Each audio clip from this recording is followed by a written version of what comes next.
Madame, Monsieur, bonsoir, bienvenue aux 20h. Vous trouvez qu'il a fait chaud aujourd'hui? Ce n'est rien. À côté de la journée qui vous attend demain, Météo France a d'ailleurs étendu son alerte canicule dans le sud, où les températures atteindront par endroits les 39 degrés.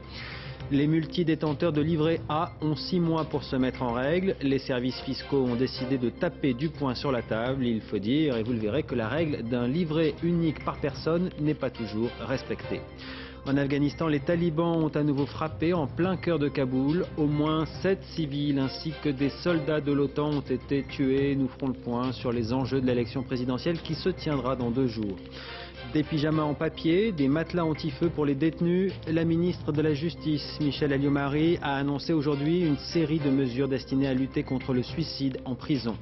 Enfin, nous ferons le point sur la science au service de l'eugénisme. Aux États-Unis, des tests pour connaître le sexe du futur bébé dès les premières semaines de grossesse sont même en vente libre dans les pharmacies.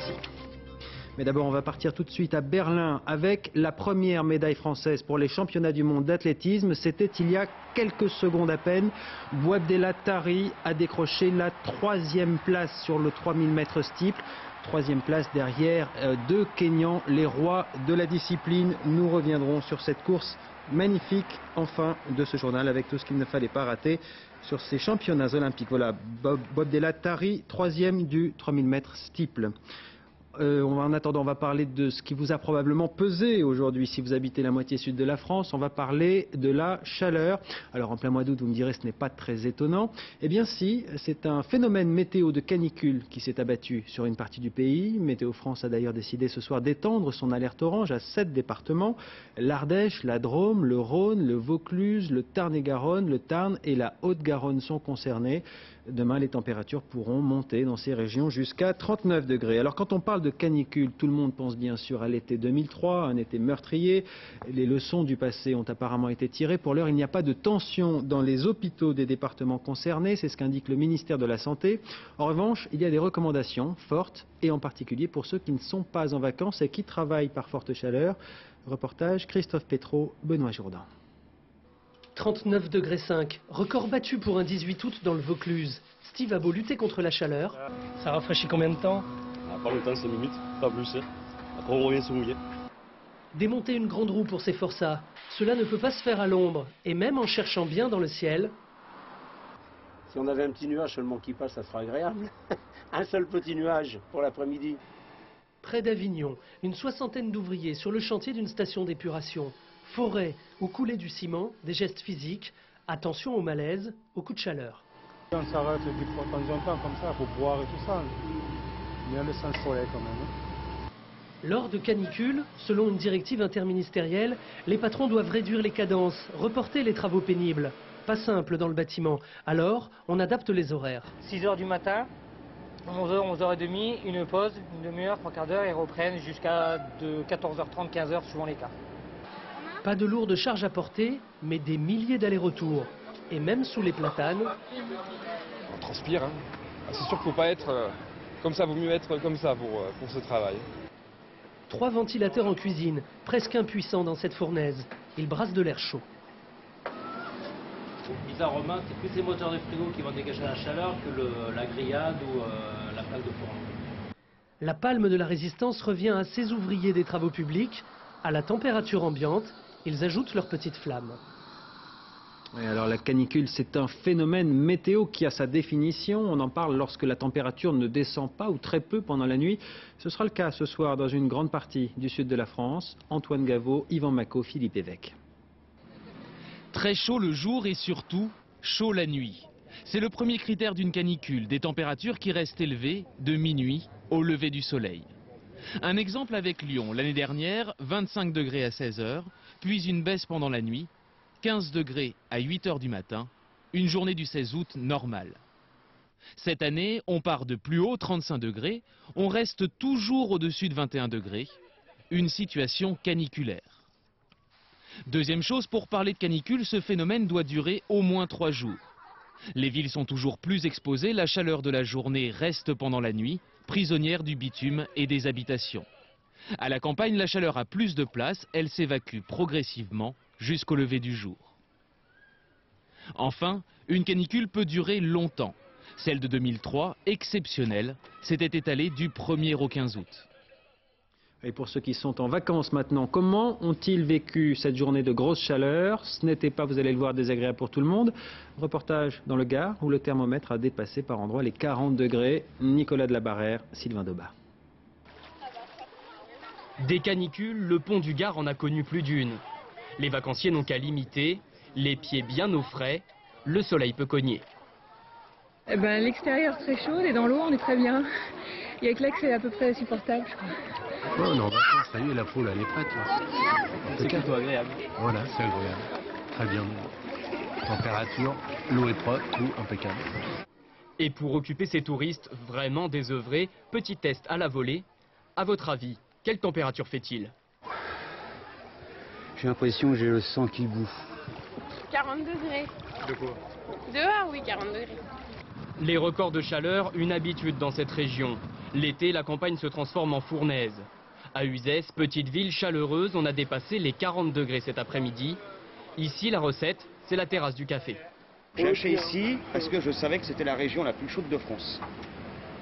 Et les températures ne me dérangent pas du tout. Certainement qu'à Paris, avec la pollution, quand il fait 30, il va faire 35, ça va être pire. Hein. Ici, là, ça va. Bon, je ne vais pas vous dire que c'est le paradis, mais on est très bien. De toute façon, il va falloir s'y habituer. Les températures doivent encore augmenter demain sur le sud de la France. Et puis c'est une conséquence de cette vague de chaleur. Dans le Gard ainsi que dans la région Provence-Alpes-Côte d'Azur et en Ile-de-France, une alerte à la pollution à l'ozone a été lancée pour demain. Attention, si vous prenez votre véhicule, la vitesse maximale autorisée sera donc réduite de 30 km/h. Et cette vague de chaleur ne touche pas seulement la France, l'Italie et l'Espagne vivent aussi au ralenti depuis hier. En Espagne, il a fait jusqu'à 33 degrés à minuit. Vous avez bien lu. Autant dire que ceux qui n'avaient pas la clim ont préféré les places publiques et les terrasses de café à leur lit.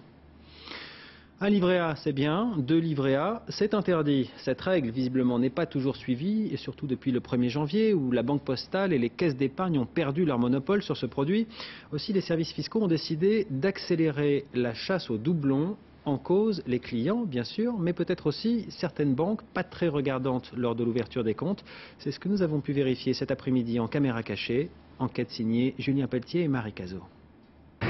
Déjà titulaire d'un livret A, nous nous rendons sans rendez-vous dans une agence bancaire. Nous demandons à en ouvrir un deuxième. Si vous ouvrir dans un autre établissement, vous ne pouvez pas en ouvrir un autre dans une autre banque. Donc. Comme la loi l'oblige, le conseiller refuse d'ouvrir un second livret. Nouvelle tentative dans une autre banque. J'en ai peut-être eu un jour, mais je suis pas sûr qu'il soit encore... Regardez quand même. D'accord. Comme ça, on pourra transférer les fonds sur le livret qu'on a aujourd'hui.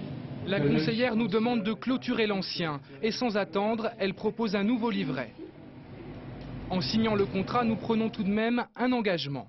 Je déclare sur l'honneur n'être titulaire d'aucun livret A. Sans autre moyen de contrôle, les banques se reposent uniquement sur cette attestation et doivent faire confiance à leurs clients. 1,3 million de livrets A seraient en fait des doublons, soit 22% des ouvertures depuis le 1er janvier. Les épargnants semblent pourtant informés. Quand on a un livret A, on n'a pas le droit d'en mettre un ailleurs. Ma banque m'en avait ouvert un et je l'aurais fait annuler parce qu'autrement, si jamais le pépis tombe sur nous, eh bien on a une amende et on n'a pas le droit d'avoir 2 livrets A. 8 mois après l'ouverture du marché, les services fiscaux vont demander aux banques de traquer les contrevenants. Nous utilisons le fichier dont nous disposons pour leur donner la liste précise des clients qui sont en doublon, c'est-à-dire qui ont 2 livrets A, pour qu'elles prennent vraiment des mesures rapides et efficaces pour éviter le doublon. Les épargnants concernés devront fermer un de leurs livrets. Sans régularisation dans les 6 mois, une amende sera prélevée, 2% de la somme déposée. Mais pour Bercy, ces multidétentions sont davantage liées à un oubli qu'à une véritable volonté de frauder. Le chiffre du jour en France, 1058 cas probables ou confirmés de grippe A H1N1 ont été enregistrés depuis le début de l'épidémie. Une progression qualifiée aujourd'hui de modérée par le ministre de l'Éducation nationale, Luc Châtel. À ceux qui s'inquiètent pour la rentrée scolaire, il a donc rappelé qu'elle aurait lieu normalement. En revanche, à partir de 3 cas apparus dans une même classe en une semaine, tout ou partie de l'établissement pourra être fermé sur décision du préfet. Alors si vous voulez savoir à quoi ressemblera la rentrée scolaire en cas de pandémie de grippe A, il faut regarder ce qui qui se passe en ce moment en Nouvelle-Calédonie. Dans ce territoire français, des écoles ont été fermées, comme le prévoit le plan anti-grippe. Mais là-bas, la décision a été prise de rouvrir certains établissements. La mesure a été jugée inefficace, trop difficile à mettre en œuvre. Reportage Jenny Briffa, Guillaume Lemoine. Je vais vous demander, ceux qui ont eu la grippe A, de lever le doigt. Qu'on se donne une idée. Dans cette classe, un quart des élèves a contracté la grippe A. L'école a été la première à fermer en Nouvelle-Calédonie. Mais depuis 12 jours, tous les établissements restent ouverts, quel que soit le nombre de malades. Pour les enseignants, pas de quoi s'inquiéter. J'en ai parlé avec mon médecin. Il faut prendre des précautions avec peut-être les personnes qui sont plus fragiles. Mais bon, ça reste une grippe. Dès les premiers malades, l'école a fermé pendant 4 jours. Mais la contagion s'est poursuivie. Efficace ou pas, on tire déjà les premières leçons de la mesure. Je pense que de toute façon, il ne faut pas fermer trop longtemps. Dans la mesure où les cas déclarent, les enfants sont arrêtés une semaine. Donc quand ils reviennent à l'école, c'est qu'a priori, ils sont guéris. Malgré les nouveaux cas, les parents sont bien contents que l'école ait rouvert. Ça ne servait pas à grand-chose de fermer. Parce qu'après les enfants rentrent et puis il y en a d'autres qui sont malades et il faut refermer 4 jours. Il y a certains parents qui travaillent toute la journée. Il fallait trouver une garderie, trouver comment garder les enfants la journée, c'était un peu embêtant. Les autorités tiennent leur compte. Rien qu'en province sud, on estime que 5000 enfants, un quart des écoliers, ont contracté la grippe A. Face à l'ampleur de l'épidémie, la fermeture des écoles était devenue inutile. Un enseignant vit en dehors de la période des cours, les élèves se déplacent, etc. Et il est difficile de maîtriser tout ce qui va se passer. On ne peut plus fermer une école et empêcher que la grippe se propage. L'exemple de la Nouvelle-Calédonie va à contresens du dispositif de lutte contre la grippe A annoncé par le ministre de l'Éducation Luc Châtel. Ici, malgré l'ouverture des écoles en pleine pandémie, la situation semble sous contrôle. Le spectre des blocages ressurgit à la Martinique. Une grève illimitée a été entamée dans les stations-service. Selon les syndicats, elle affecterait 70% des distributeurs de carburant dans l'île. Les grévistes exigent le respect des engagements pris par les patrons des stations-service en juin dernier, concernant notamment le versement d'une prime à la vie chère pour leur personnel. Honneur et dépôt de gerbes de fleurs aujourd'hui au 8e RPIMA de Castres. Une prise d'armes a eu lieu à la caserne en hommage aux 8 soldats du régiment tombés dans une embuscade en Afghanistan. C'était il y a un an, jour pour jour. Alors sur le terrain, 2900 soldats français sont toujours au front. En tout, la force internationale compte sur place près de 100 000 soldats. Et pourtant, regardez cette carte, elle en dit plus long que n'importe quel discours. Depuis le début de la guerre en 2001, la résistance des talibans a progressé. Elle est matérialisée ici par des taches rouges. Eh bien, elle contrôlerait désormais la moitié du pays. Alors, il ne s'agit pas bien sûr d'un contrôle physique et permanent. Les talibans sont très mobiles, c'est ce qui fait leur force. Et à 2 jours de l'élection présidentielle, ils ont décidé d'en faire la démonstration. Ils ont à nouveau frappé aujourd'hui en plein cœur de Kaboul, tuant des civils et des soldats de l'OTAN. L'Afghanistan ou la guerre des promesses non tenues, c'est le dossier de cette édition. Il est signé Dorothée Olyric et Mathias Second. La voiture du kamikaze était garée sur le bas-côté, puis elle a démarré en trombe au passage d'un convoi. L'explosion a été violente, ici même, sur la route de Jalalabad, à l'est de Kaboul. Une scène ordinaire en Afghanistan, mais encore rare à Kaboul. C'est une action lâche, vraiment dégueulasse. Ceux qui attaquent sont des sauvages, c'est insupportable. Nous voulons la paix, nous voulons que la sécurité revienne, qu'on ne tue plus des innocents. Des morts qui viennent allonger la longue liste des victimes du conflit afghan. Rien qu'en 2009, en moyenne, sur l'ensemble du territoire, il meurt chaque jour un soldat occidental, 4 policiers afghans et au moins 8 civils. C'est avec ce bilan désastreux qu'Hamid Karzai brigue un nouveau mandat à la tête du pays. Ici, il est acclamé lors de l'un de ses derniers meetings de campagne. Mais il est haï dans de nombreuses provinces afghanes, justement pour avoir laissé le pays sombrer dans la guerre, la corruption et le chaos. C'est l'Amérique de George Bush qui a lancé en 2001 l'offensive contre les talibans. Un tapis de bombes en réponse aux attentats du World Trade Center. Puis les GIs ont investi les grottes de Tora Bora, à la recherche de leur ennemi public numéro 1, Ben Laden. Problème, le leader d'Al-Qaïda est introuvable. L'Amérique décide donc de rester en Afghanistan et elle entraîne ses alliés dans ce qui va devenir le bourbier afghan. Mais en 2002, lorsque les Français débarquent sur le théâtre d'opération, l'heure est encore à l'optimisme. À ce moment-là, la France croit pouvoir imposer la paix aux côtés des Américains. Les premières années, les relations sont même plutôt bonnes avec la population. Le contact passe mieux quand on discute avec les gens. Et quand on est béret sur la tête, au lieu d'avoir le casque lourd sur la tête, c'est moins agressif. Mais voilà, rien ne s'est passé comme prévu. Les Alliés ont crié victoire trop tôt. L'Afghanistan ne prenait pas le chemin de la paix, mais à nouveau le sentier de la guerre. Les talibans s'étaient retranchés dans les montagnes, à la frontière avec le Pakistan, et aujourd'hui, ils sont de retour en Afghanistan. Ils menaceraient même 50% du pays. Près de 8 ans après le début de son intervention, la coalition internationale n'a pas réussi à stopper le retour des talibans. Pire, les bavures des forces étrangères, souvent américaines, se sont multipliées. Et des milliers de civils ont été tués. C'est dans ce contexte que l'Afghanistan doit se choisir un nouveau président. Les talibans ont juré de perturber l'élection présidentielle. À 2 jours du scrutin, ils multiplient les attaques pour terroriser les électeurs. Et s'il y a une faible participation, alors le résultat du scrutin sera peu crédible. 4 mois, c'est le temps qu'il faut en moyenne pour passer son permis de conduire. La situation n'est pas nouvelle, mais elle aurait dû s'arranger avec les mesures prises au début de l'année. Il était notamment question de faire travailler les inspecteurs le samedi, mais à 11,50 € l'examen, ces derniers n'ont pas répondu présents en masse à cet appel. Valérie Gagé, Mathias Barrois. Dans ce centre d'examen d'Argenteuil, une vingtaine de jeunes profitent de l'été pour passer ou repasser leur permis de conduire. Ceux qui se présentent pour la première fois ont obtenu leur place beaucoup plus facilement que les récidivistes. Quand j'ai fait ma demande, c'était presque moins de 2 semaines après. Moins de 2 semaines. Vous êtes satisfait? Ah, tout, complètement. Moi je l'ai passé au début avril et donc là je suis pour le mi-août. Et je suis en recherche d'emploi. Sans avoir mon permis, je ne peux pas avoir de recherche d'emploi. Donc ça fait 3 mois que j'attends mon permis pour pouvoir aller travailler. Le gouvernement avait annoncé en janvier la création de 120 000 places d'examen supplémentaires dès 2009. Mais selon les syndicats, il y en a eu 2 fois moins que prévu. L'ouverture de sessions d'examen le samedi par recours à des inspecteurs volontaires n'a pas eu le succès espéré.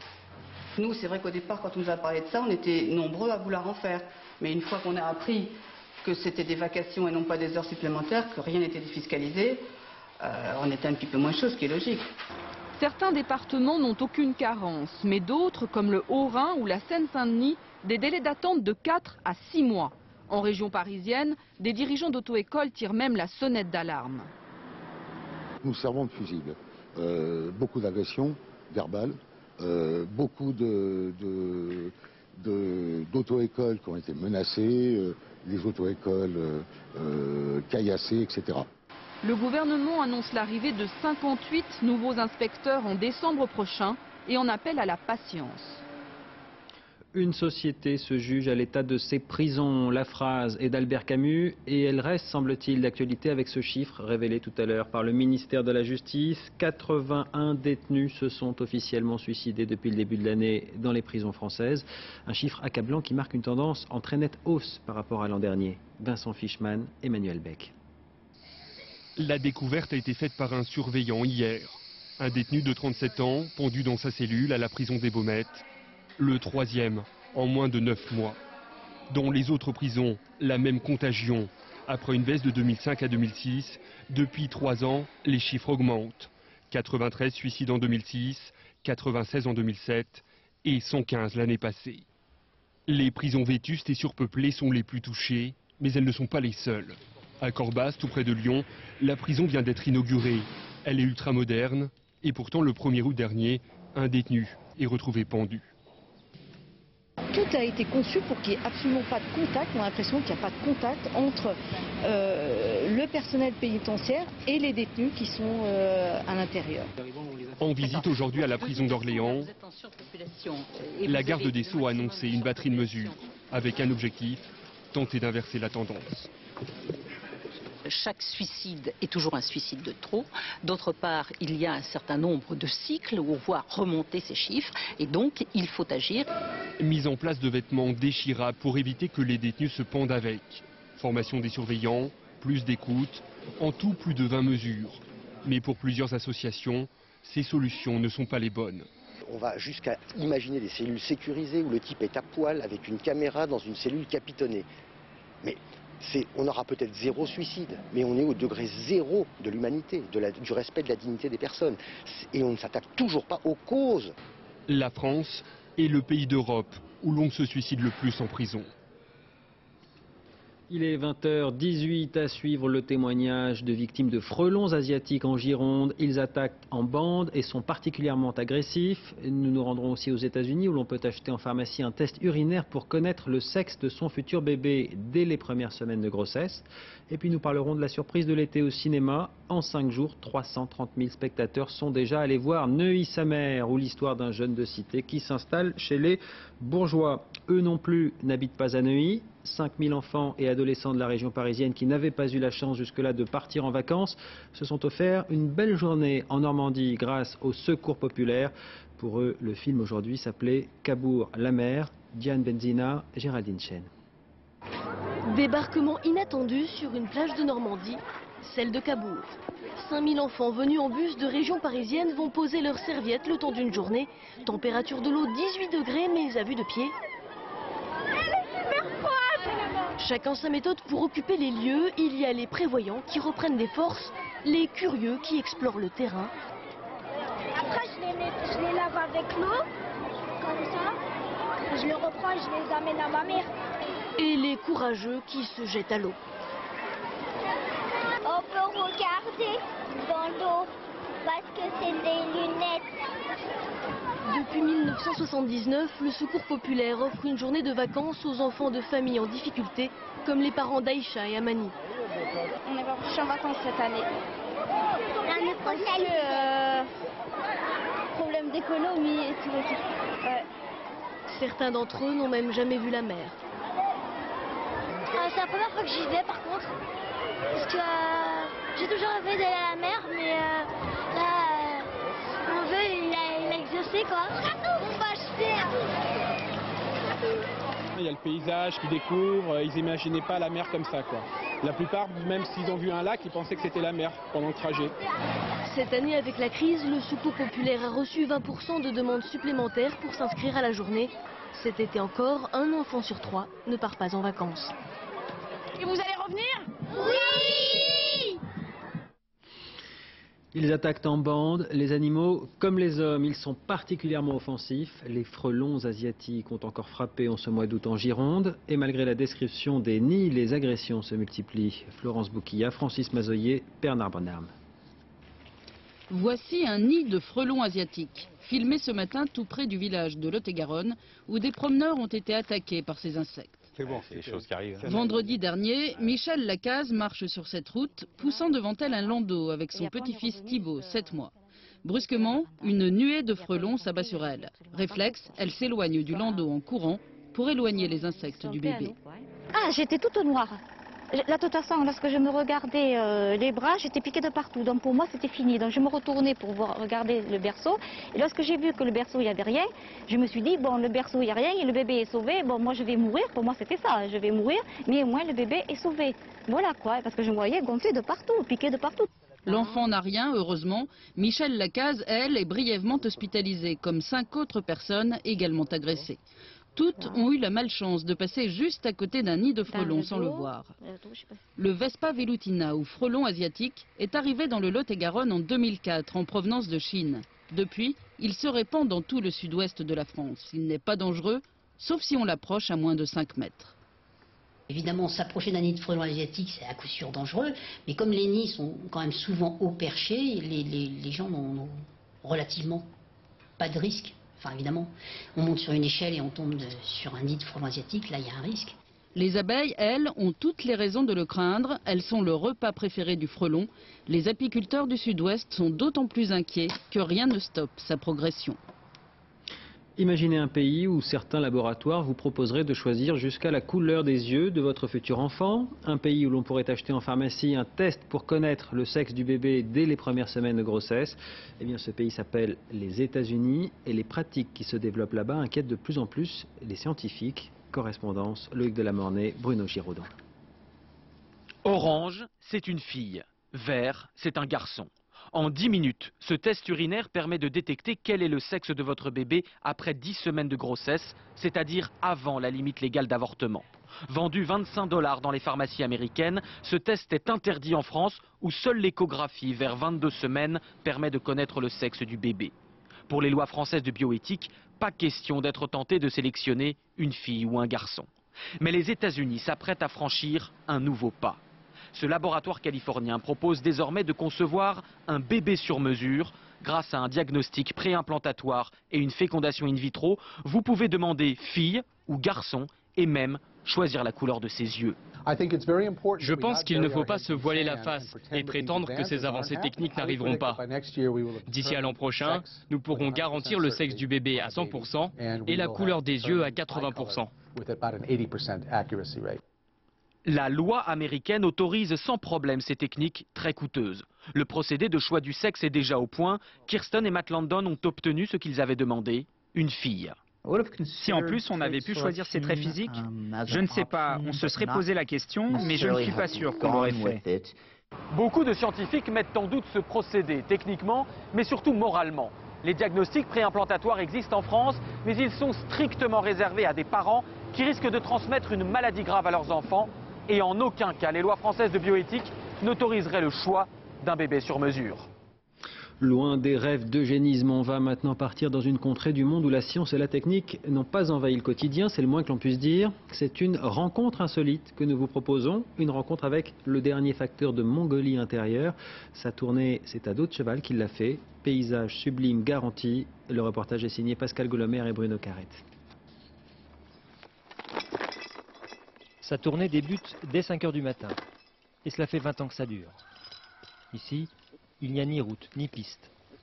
C'est donc à cheval que chaque semaine, le facteur Toumen passe de village en village, à travers champs. Son oncle portait le même uniforme. Il a pris la suite tout en continuant d'exploiter sa ferme, sans se poser de questions. En 20 ans, rien n'a vraiment changé. La seule différence, c'est qu'il y a de moins en moins de monde dans les villages, parce que c'est mal desservi. Alors les gens préfèrent partir en ville. Au pied de la colline, après 1 heure de route, c'est le premier des 5 villages. Tout le monde est un peu surpris de voir arriver des étrangers.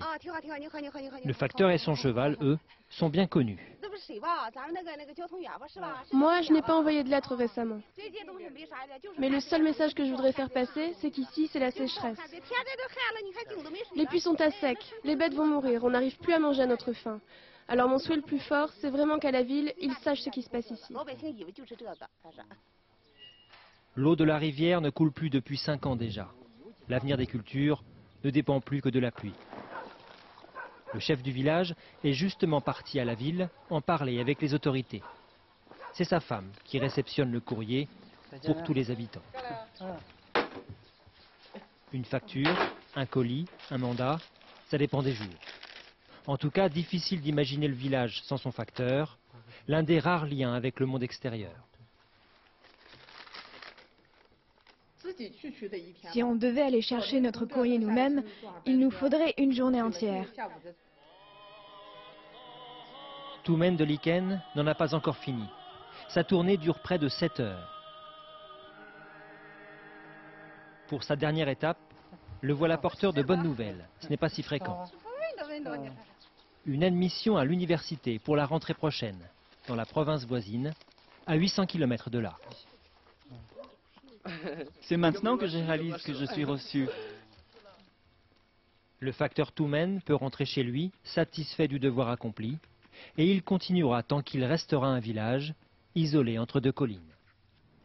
Cinéma maintenant avec la surprise de l'été. Petit budget mais gros bouche à oreille comme on dit. Le film Neuilly sa mère a déjà conquis 330 000 spectateurs parisiens en 5 jours. Peut-être tout simplement parce qu'il raconte une belle histoire avec paradoxalement un cliché pour casser les clichés. Celui d'un jeune de banlieue qui s'installe chez les bourgeois.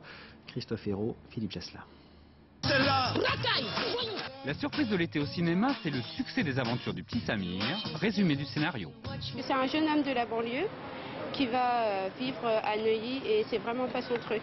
On s'est trompé de banlieue, maman. Regarde, on est à Neuilly. Bah ouais, alors. Bah Neuilly, c'est la ville de Sarkozy. Cette comédie, jouant sur la caricature des banlieues chics contre les banlieues chocs, a attiré plus de 300 000 spectateurs en une semaine. Tu sais bien que tu dois être habillé en bleu dans ta nouvelle école. Et moi, je te trouve très mignon comme ça. Mignon? Mais je suis pas mignon, là. Je ressemble à l'autre baltringue des choristes. Allez, vas-y. Ah, franchement, c'était trop bien. Vraiment, c'était trop marrant. Moi, j'ai ri comme un fou. La meilleure réplique, c'est « je suis un baladure ». C'est ça merveilleux. C'est un film, on peut dire, c'est politique, ça. Moi, je pense que c'est une fable qui peut devenir une réalité, je l'espère, je le souhaite pour tous les enfants comme le petit Samir. Sortir le film à la mi-août par 30 degrés entre plage et montagne était un pari, mais aussi une stratégie de l'équipe du film. Nous, on a fait un vrai spectacle familial, c'est un film pour les petits et les grands. C'est vraiment un spectacle de 7 à 77 ans. Et on s'est dit, voilà, le seul moment où on peut vraiment aller au cinéma et profiter d'un film comme celui-ci tous ensemble, parce que l'on aime cette idée de communion, c'est cette date-là. Neuilly sa mère abuse de tous les clichés du sarkozysme, mais parfois, à la sortie des salles, quelques dents grincent. Je peux alors? Non, tu peux pas. Ma chambre, tu l'aimes ou tu la quittes. Ah, moi j'ai beaucoup ri, mais je me demande comment l'Élysée accepte une chose pareille. Je vous présente Sami Ben Bambou. C'est Ben Boudaoud, madame. Alors, monsieur Bientôt, tout le monde saura le dire. Il s'appelle Samir Ben Boudaoud et c'est le héros du succès de l'été.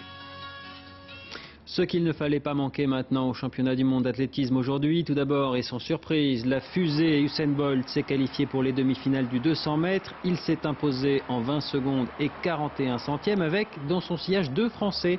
David Alert est arrivé 10 petits centièmes plus tard, immédiatement suivi par Martial Bandjock. On suivra donc avec attention cette demi-finale. Et puis l'autre belle performance française, on vous l'a montré en début de ce journal, c'est celle de Boabdella Tari dans la finale du 3000 mètres steeple. Il a décroché tout à l'heure la 3e place, c'était tout à l'heure en début de ce journal. C'est la première médaille française dans ces championnats du monde. On le retrouve en direct de Berlin. Bonsoir Boabdella Tari. D'abord, bravo. Votre sentiment ce soir? Bonsoir. Écoutez, je suis super heureux d'avoir ramené cette médaille pour moi, pour ma famille, pour mon pays. Aujourd'hui, c'est quelque chose qui se concrétise enfin pour moi et je suis vraiment satisfait. Ouais. On l'a dit, c'est la première médaille française. Il y avait 2 Kenyans devant vous. Ce sont les rois de la discipline. Ils sont vraiment imbattables, ces Kenyans? La preuve que non, j'en ai battu quelques-uns. Aujourd'hui, j'ai couru dans une discipline très relevée. Il y avait 10 Africains avec moi en finale et j'ai réussi à tirer mon épingle du jeu dans un contexte relevé. Surtout dans la dernière ligne droite où je vais chercher sa 3e place. Et je suis vraiment content parce que je bats mon record d'Europe en finale à un championnat du monde sur une discipline aussi relevée. Je suis vraiment satisfait. Ouais. Alors c'est vrai que ce soit au JO ou au championnat du monde, vous aviez fait 4e maximum, vous n'étiez jamais monté sur un podium. Est-ce que ça peut débloquer quelque chose éventuellement chez vous, ce podium ce soir? Pas forcément, aujourd'hui c'est une étape, c'est pas une finalité. J'ai fait quelque chose de bien, j'ai reproduit ce que je faisais à l'entraînement depuis pas mal de temps. Et voilà, ça me donne de l'appétit, j'ai faim pour les prochaines séances. Mais dans un premier temps, je vais profiter un petit peu, je vais savourer. Et je suis vraiment content d'avoir apporté cette médaille et j'espère que ça va motiver tous mes autres coéquipiers pour la suite des prochains jours. On l'espère en tout cas. Merci beaucoup Boabdella Tari d'être resté sur la piste avec nous pour nous accorder vos premières émotions. Merci. C'est la fin de ce journal. Merci à vous de l'avoir suivi. Tout de suite, c'est la météo avec Tania Young à 20h35. Fantomas se déchaîne avec Jean Marais et Louis de Funès. Demain à 13h, vous retrouverez Nathanaël de Rinxin. Et pour ma part, je vous dis à 20h. Excellente soirée sur France 2.